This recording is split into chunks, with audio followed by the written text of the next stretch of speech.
Ça, c'est un. Deuxième élément qui est très important, la justice. Tout le monde est d'accord aujourd'hui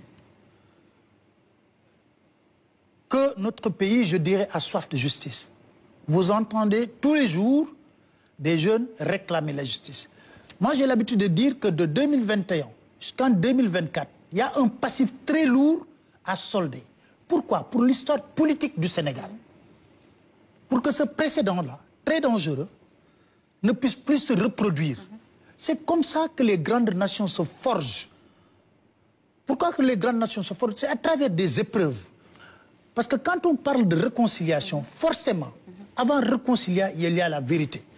Vous allez voir, au Rwanda, où on parle de 800 000 morts, il y a eu une commission réconciliation d'abord, vérité.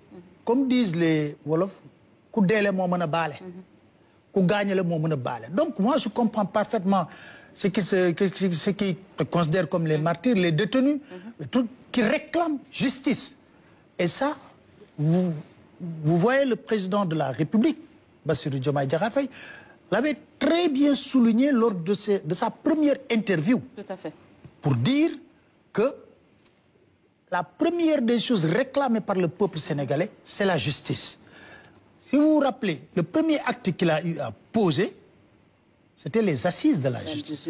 Autrement dit, le Sénégal a envie, le peuple sénégalais, de se réconcilier avec sa justice.